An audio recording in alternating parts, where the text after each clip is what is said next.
E aí pessoal, aqui quem fala é André Cadori e esse é o About Money. E nesse vídeo a gente vai falar de Bernie Madoff. Recentemente ele morreu no dia 14 de abril deste ano na prisão onde cumpria a pena em que foi condenado. Ele morreu devido a causas naturais e ele já estava com 82 anos de idade. E nesse vídeo a gente vai falar um pouco mais sobre a história dele. Eu já falei em outros vídeos, mas nesse eu vou entrar em mais detalhes sobre a sua história de vida e como ele se tornou o autor da maior fraude financeira da história. Mas quem é Bernie Madoff? Bernard Lawrence Madoff foi o presidente de uma sociedade de investimento que tem o seu nome e que fundou no ano de 1960. Esta sociedade foi uma das mais importantes de Wall Street. Madoff também foi uma das principais figuras da filantropia judaica. Em dezembro de 2008, Madoff foi detido pelo FBI e acusado de fraude. O juiz federal Louis Stanton congelou os ativos de Madoff e suspeita-se que a fraude que ele realizou tinha alcançado mais de 65 bilhões de dólares, o que torna ela uma das maiores fraudes financeiras levadas a cabo por uma só pessoa. Madoff nasceu no dia 29 de abril de 1938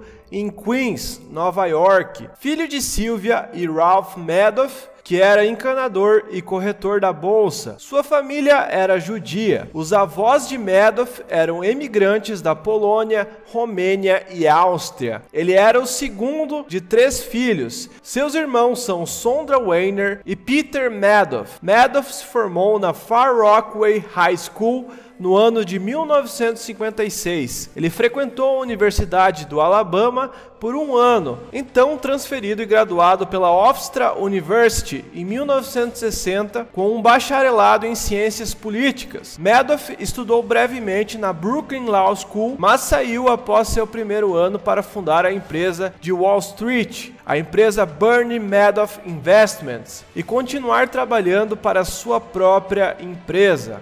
Carreira. No momento de sua prisão, no dia 11 de dezembro de 2008, Madoff era presidente da Bernard Madoff Investments. A empresa começou no ano de 1960 como uma negociante de ações em centavos, com 5 mil dólares apenas, que Madoff ganhou trabalhando como salva-vidas e instalador de sprinklers. Ele também garantiu um empréstimo de 50 mil dólares do seu sogro, que também usou para abrir a empresa. Seu negócio cresceu com a ajuda do seu sogro, o contador Saul Alpern, que indicou um círculo de amigos e suas famílias para competir com empresas que eram membros da Bolsa de Valores de Nova York negociando no pregão da Bolsa de Valores. Sua empresa começou a usar a tecnologia da informação de computador inovadora para divulgar suas cotações. Após um teste, a tecnologia que a empresa ajudou a desenvolver tornou-se a Nasdaq. Depois de 41 anos como uma sociedade unipessoal, a empresa Madoff foi constituída em 2001 como uma sociedade de responsabilidade limitada, com Madoff como um único acionista. A firma funcionava como um provedor de terceiro mercado, contornando firmas especializadas em câmbio e executando ordens diretamente no balcão de corretores de varejo. Em um ponto, Madoff era o maior criador de mercado da Nasdaq e em 2008 foi o 6º maior criador de mercado em Wall Street. A empresa também tinha uma divisão de gestão de investimentos e consultoria, que não divulgou, que foi o foco da investigação da fraude. Madoff foi o primeiro praticante proeminente de pagamento para fluxo de pedidos, no qual o negociante paga um corretor pelo direito de executar o pedido de um cliente. Isso foi chamado de propina legal. Alguns acadêmicos questionaram a ética desses pagamentos. Madoff argumentou que esses pagamentos não alteram o preço que o cliente recebeu.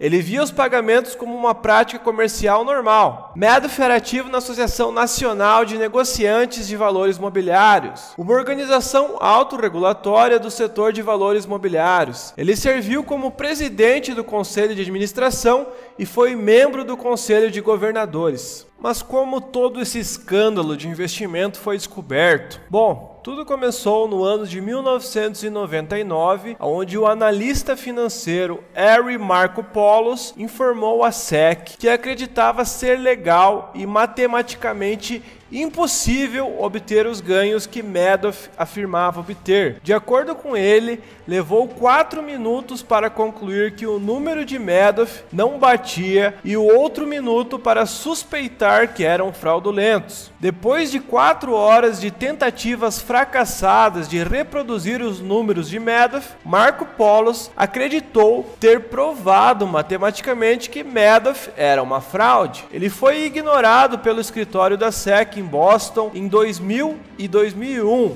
bem como por Megan Cheung no escritório da SEC em Nova York em 2005 e 2007, quando apresentou mais evidências. Desde então, ele é coautor de um livro, No One Would Listen. O livro detalha os esforços frustrantes que ele e sua equipe jurídica fizeram ao longo de um período de 10 anos para alertar o governo, a indústria e a imprensa sobre a fraude de Madoff.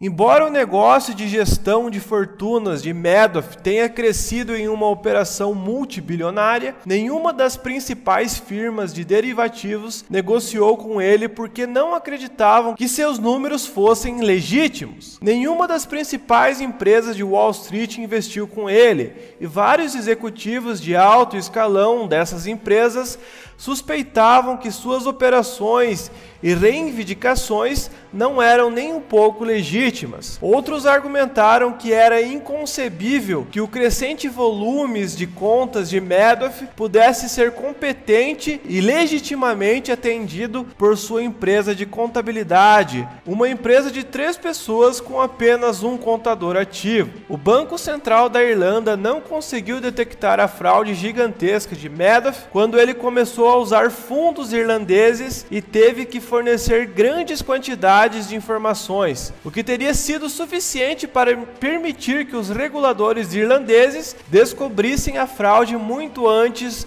de 2008, quando ele foi finalmente preso em Nova York. O relatório da Federal Bureau of Investments e a reclamação dos promotores federais dizem que durante a primeira semana de dezembro de 2008, Madoff confidenciou a um funcionário sênior, identificado pela Bloomberg News como um de seus filhos, que ele disse que estava lutando para cumprir 7 bilhões em resgates. Por anos, Madoff simplesmente depositou o dinheiro dos investidores em sua conta comercial no JP Morgan e retirou o dinheiro dessa conta quando eles solicitavam os resgates. Ele havia juntado dinheiro suficiente para fazer um pagamento de resgate em 19 de novembro. No entanto, apesar das infusões de dinheiro de vários investidores de longa data, na semana após o dia de ações de graça, era evidente que não havia dinheiro suficiente para sequer começar a atender os pedidos restantes. Sua conta Chase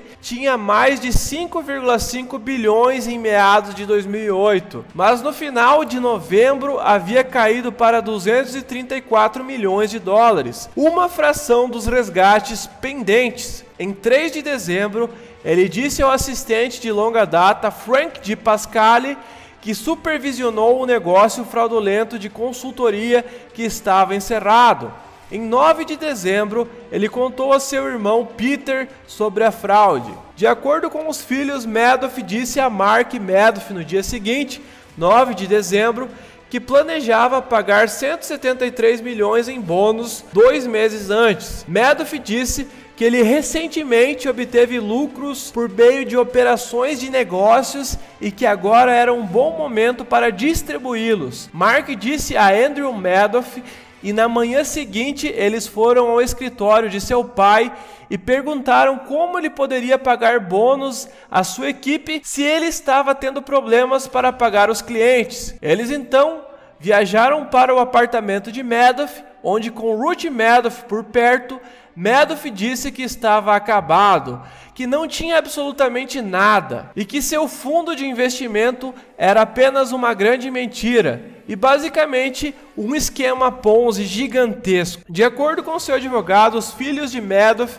denunciaram o próprio pai às autoridades federais. Madoff pretendia encerrar suas operações pelo resto da semana antes de seus filhos o denunciarem. Ele instruiu Di Pasquale a usar o dinheiro restante em sua conta comercial para sacar as contas de vários membros da família e antigos favoritos. No entanto, assim que deixaram o apartamento do seu pai, Mark e Andrew já procuraram um advogado que por sua vez o colocou em contato com promotores federais da SEC. Em 11 de dezembro de 2008, Madoff foi preso e acusado de fraude em títulos. Em 26 de junho de 2009, foi ordenado o confisco de 170 milhões de ativos de Madoff. Os promotores pediram e ele recebeu uma sentença de 150 anos de prisão.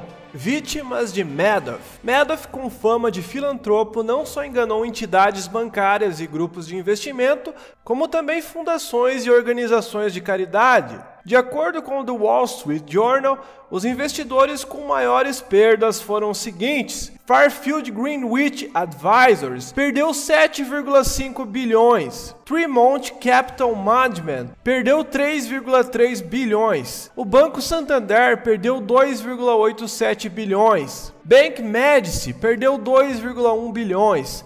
Ascot Partners perdeu 1,8 bilhões. Access International Advisors perdeu 1,4 bilhão. Fortis perdeu 1,35 bilhões. Union Bancaire Privé perdeu 1 bilhão de dólares. E até o HSBC perdeu 1 bilhão de dólares. Depois de tudo isso que aconteceu no dia 11 de dezembro de 2010, seu próprio filho não aguentou tudo isso e cometeu suicídio. E em 2014 morreu o filho mais novo, Andrew Madoff, vítima de câncer. Em janeiro de 2017 chegou a criar um monopólio dentro da penitenciária federal de Butner, na Carolina do Norte, onde esteve preso. Madoff comprou todos os pacotes de Swiss Miss, uma bebida instantânea de chocolate, diretamente das autoridades da prisão. E posteriormente revendeu a todos os detentos por um preço maior, até na cadeia o cara fazer negócio. Ele morreu no dia 14 de abril de 2021, na prisão onde cumpria a pena que foi condenado. E ele morreu de causas naturais, já estava meio velho o rapaz. Mas é isso, pessoal. Se você gostou do vídeo e entendeu um pouco mais da história de Bernie Madoff, deixe o seu like. Se você não for inscrito no canal, se inscreva e ative todas as notificações para não perder os próximos vídeos. Valeu, falou e até a próxima.